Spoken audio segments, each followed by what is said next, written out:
5월 4일 목요일 하나님께서 우리에게 주신 말씀 함께 묵상하도록 하겠습니다. 성경 민수기 22장 21절부터 35절까지입니다. 발람이 아침에 일어나서 자기 나귀에 안장을 지우고 모압 고관들과 함께 가니 그가 감으로 말미암아 하나님이 진노하심으로 여호와의 사자가 그를 막으려고 길에 서니라. 발람은 자기 나귀를 탔고 그의 두 종은 그와 함께 있더니 나귀가 여호와의 사자가 칼을 빼어 손에 들고 길에 선 것을 보고 길에서 벗어나 밭으로 들어간지라. 발람이 나귀를 길로 돌이키려고 칙칙질하니 여호와의 사자는 포도원 사이 좁은 길에 섰고 좌우에는 담이 있더라.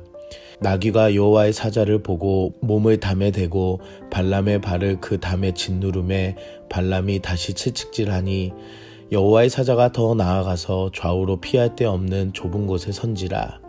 나귀가 여호와의 사자를 보고 발람 밑에 엎드리니 발람이 노하여 자기 지팡이로 나귀를 때리는지라. 여호와께서 나귀 입을 여시니 발람에게 이르되 내가 당신에게 무엇을 하였기에 나를 이같이 3번 때리느냐. 발람이 나귀에게 말하되 네가 나를 거역하기 때문이니 내 손에 칼이 있었더면 곧 너를 죽였으리라. 나귀가 발람에게 이르되 나는 당신이 오늘까지 당신의 일생 동안 탄 나귀가 아니냐.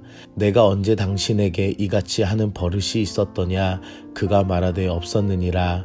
그때 여호와께서 발람의 눈을 밝히심에 여호와의 사자가 손에 칼을 빼들고 길에 선 것을 그가 보고 머리를 숙이고 엎드리니 여호와의 사자가 그에게 이르되 너는 어찌하여 내 나귀를 이같이 3번 때렸느냐.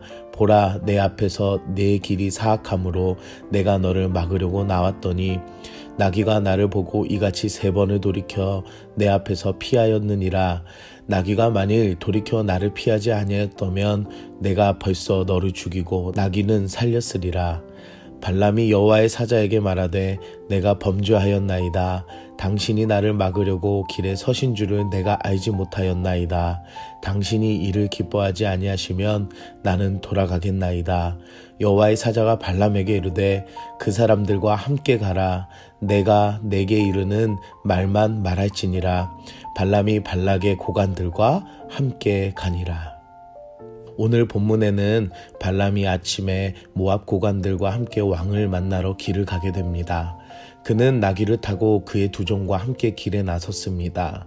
그 모습을 보셨던 하나님께서는 진노하셨다라고 이야기합니다. 이전날의 밤에는 함께 가라고 허락하셨습니다.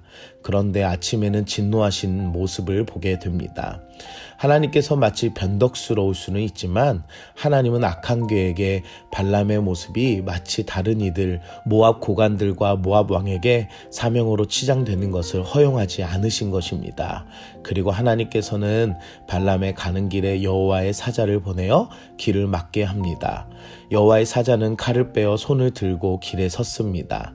그리고 그것을 함께 따라온 두 종이나 발람이 여호와의 사자를 본 것이 아니라 발람이 타고 있던 나귀가 보게 됩니다.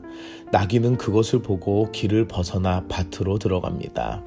본문의 표현은 여호와의 사자가 3번 나타남과 나귀가 발람에게 3번 매맞는 내용을 보게 됩니다. 나귀는 밭으로, 포도원 담으로, 그리고 결국 어느 곳으로도 갈 수 없자 나귀는 엎드리고 말아버립니다. 이유는 주인을 살리기 위한 나귀의 최선이었습니다. 여호와의 사자로 말미암아 발람의 죽음을 피해 주인을 위한 최선의 선택을 하게 됩니다. 하지만 주인 발람은 나귀의 행동을 알지 못하고 3번이나 때리는 행동을 취합니다. 나귀와 발람의 다른 것이 무엇이었습니까? 여호와의 사자를 보지 못한 것과 볼 수 있었던 것이었습니다. 종보다 사람보다 하찮은 나귀는 여호와의 사자를 보았습니다. 하지만 주인 발람은 여호와의 사자가 칼을 들고 서 있는 것을 볼 수 없었습니다. 그저 자신의 길을 막아서는 나귀를 혼내기만 하는 어리석음을 보게 됩니다. 하나님의 사람은 보지 못하는 것을 볼 수 있는 영적인 눈이 필요함을 알게 해주십니다. 나귀도 보았던 여호와의 사자를 보지 못한 주인이 부끄러운 행동을 취한 것처럼 내 앞길에 막혀있는 상황에 세상의 눈으로 볼 수 없는 영적인 눈이 열릴 수 있도록 기도하시는 여러분들 되시길 바랍니다. 하나님께서는 나귀의 입을 여십니다. 그러자 나귀와 발람이 서로 대화하는 놀라운 상황이 벌어집니다. 그런데도 발람은 그것에 놀라지 않고 오히려 나귀에게 화를 냅니다. 만일에 내가 칼이 있었다면 너를 죽였을 것이라고 나귀에게 말합니다. 여호와의 칼이 자신을 향하여 죽을 수 있었다는 것을 보지 못하고 되려 나귀에게 어리석은 질타를 합니다. 세상 사람은 하나님의 사람들의 믿음의 행위를 보고 이해하지 못합니다. 그리고 오히려 세상은 성도들을 미워하고 조롱하는 어리석음을 보입니다. 하지만 여호와의 사자를 본 나귀처럼 하나님을 바라보는 영의 사람은 세상이 얼마나 어리석은지 알고 있습니다. 결국 하나님께서 발람의 눈을 밝혀주십니다. 그리고 발람은 여호와의 사자가 길을 막고 있는 모든 상황을 보고 엎드립니다. 발람은 엎드려 자신의 잘못을 깨닫고 용서를 구합니다. 발람을 보며 영의 눈이 열려야 자신의 잘못을 깨닫는 것을 오늘 본문을 통해 알게 해주십니다. 말씀을 보는 것은 육안이 아니라 영안이 열려 내 잘못과 연약함을 볼 수 있습니다. 보이지 않으면 어리석은 당당함으로 살아가는 육의 사람이며 곧 죄로 연결되는 사망입니다. 영안이 열리면 나의 잘못과 어리석음이 보이며 죄의 용서를 구할 수 있는 것입니다. 발람은 다시 집으로 돌아가겠다고 말하지만 여호와의 사자를 통해 함께 가라고 명령하십니다. 지난 저녁에 함께 가라고 이야기하신 것을 두 번째 허락하시면서 발람의 본분을 잊지 않도록 하십니다. 어떻게 보면 여호와의 사자가 발람의 가는 길을 막은 것도 나귀를 통해 갈 수가 없던 길을 보며 자신의 가는 길이 하나님 안의 중요한 계획임을 발람에게 알려주십니다. 사랑하는 성도 여러분, 우리는 때로 내가 정한 길이 하나님을 잊어버리고 본분을 기억하지 못할 때가 있습니다.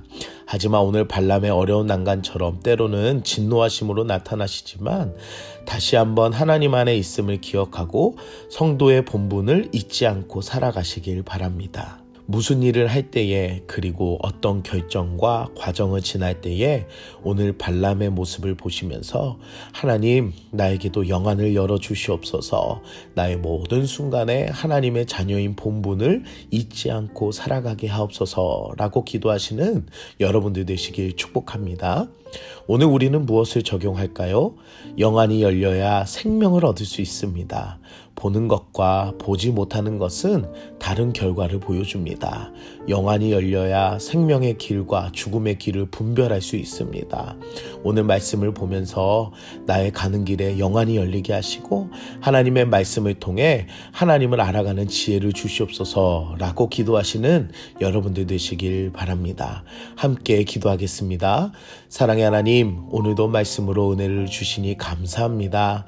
하나님을 보지 못했던 빌립이 얼마나 어리석었는지, 그리고 영안이 열릴 때에 자신의 잘못과 용서를 구했던 것처럼 나에게도 영안을 열어주셔서 삶을 분별하게 하시고 나의 잘못과 연약함을 구하는 회개의 은혜를 허락하여 주시옵소서.